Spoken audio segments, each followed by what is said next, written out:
I had an encounter at the hotel bar that it occurs to me I've had 25 times in the last 5 years at least, which I hadn't started noticing, and so I don't know what the actual count is, but it seems like this happens all the time. And I have talked about encounters like this on the podcast where a person that, like, a person is projecting their... Jeff is upstaging you with a dab behind the ears of vodka gag.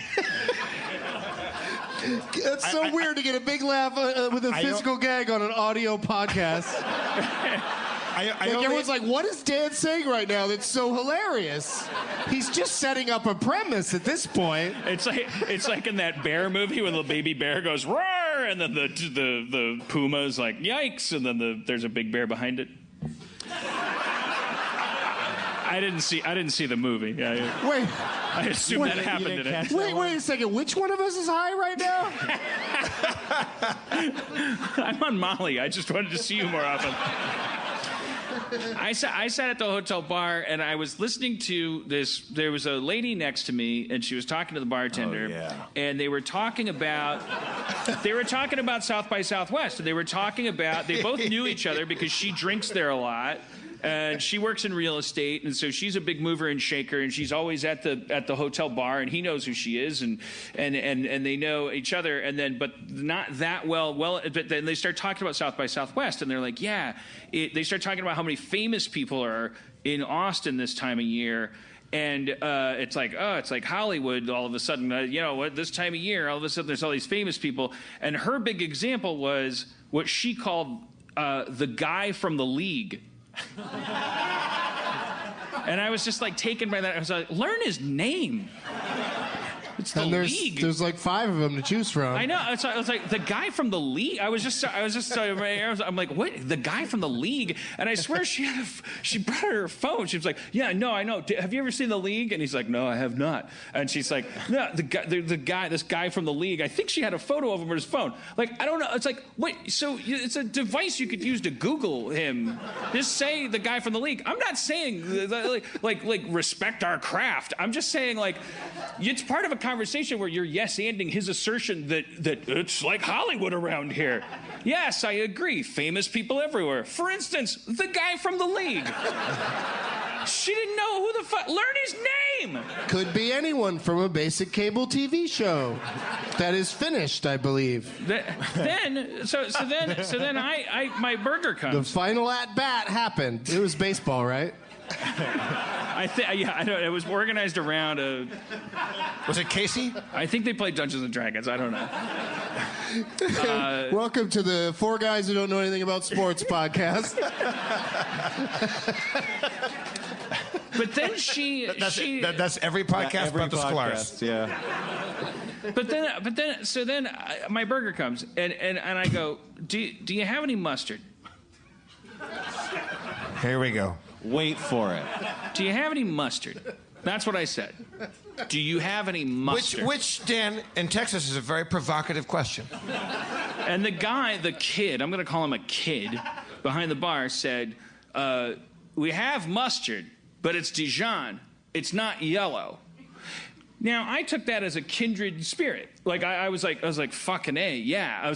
I said, it's all right. I'm used to it. He goes back to talking to her. And then I'm like, I think, well, he's going to get the brown mustard. But so I just offer up. I go like, yeah, I mean, I was at a restaurant recently where they had yellow mustard on the table. And it kind of blew my mind. And he and she both look at me with a combination of curiosity, I think they call it, and disgust. Just like the vermouth and the dry martini is just disgust. Right. Like, disgust, if you pour a glass of it, then you're the bad guy. If you just fucking run it around the rim, yeah, I'm disgusted with how curious I am. What the fuck are you talking about? What the fuck? What the fuck are you babbling about? Think about what you said in effect was, hi, I have a lot of opinions on mustard. Like, that's your relationship with them at this point. Well, I'm not shocked you'd take their side. I don't, but I'm just... I'm breaking this down. No, I'm aware of the fact. I looked over it and thought, I think what he might have heard was, it's okay that I have no yellow mustard or any mustard. I'm used to having no mustard. Like I'm Harry Potter before Hogwarts enrolled him. Like I'm sorry, I don't deserve mustard. I'm okay with it. Okay, fine. He's allowed to interpret it that way.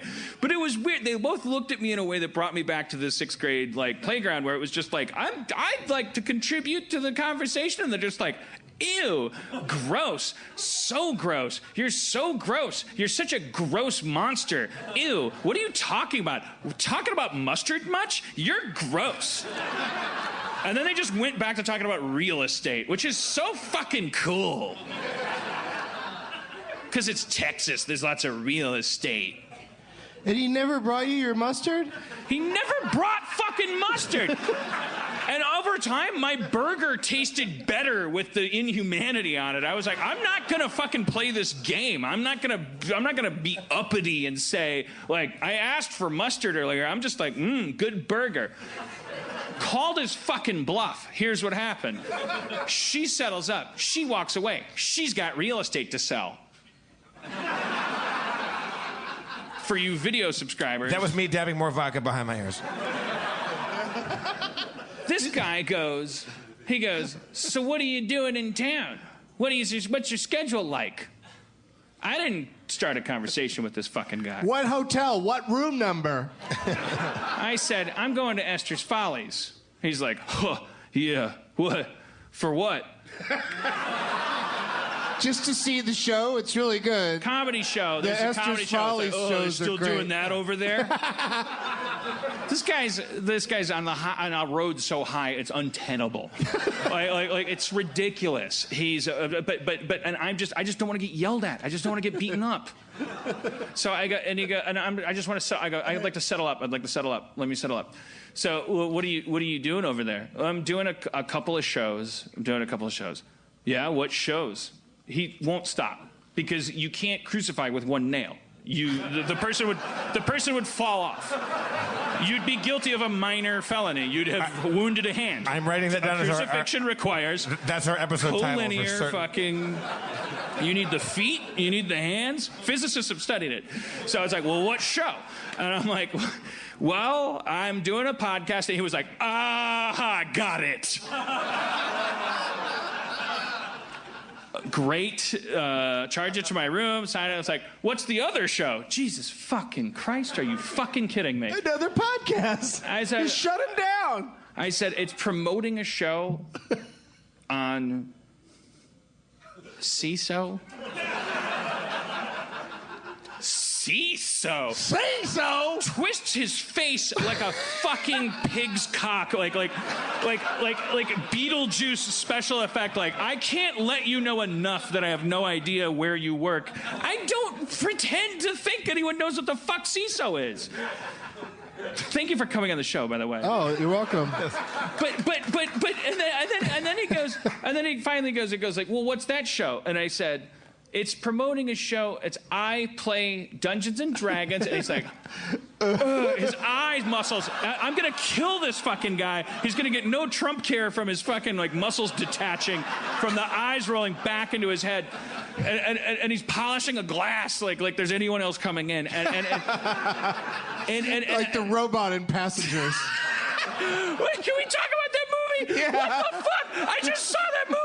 He turned into Bert Kreischer right there. What the fucking... What? That movie, he waits all the time and then he wakes up. I was making the joke. What if the rest of the podcast was in falsetto? You realize What if this was falsetto?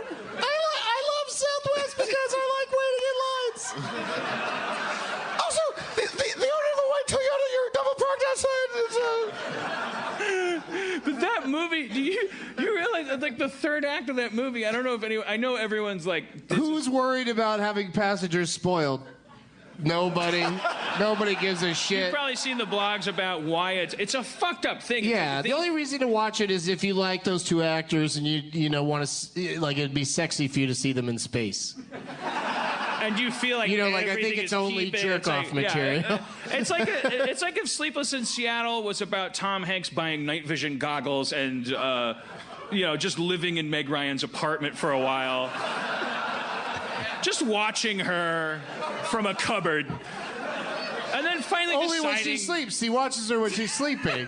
And if instead of And a he kid... Googles her while she's sleeping. Oh, because that's when you know it's true love. I'm like, this is beyond anything. He threw a wine bottle, slipped on it, and the first pair of tits he saw, he was like, I'm Googling her. And lo and behold, he's in love with her. Yeah, if he's going to play that creepy play, he should walk around and look at every sleeping passenger There should have and been- find the sexiest one There to wake needed up. to be at least one foxy black lady on the ship that he was like looking at and going like, I don't like that fart joke.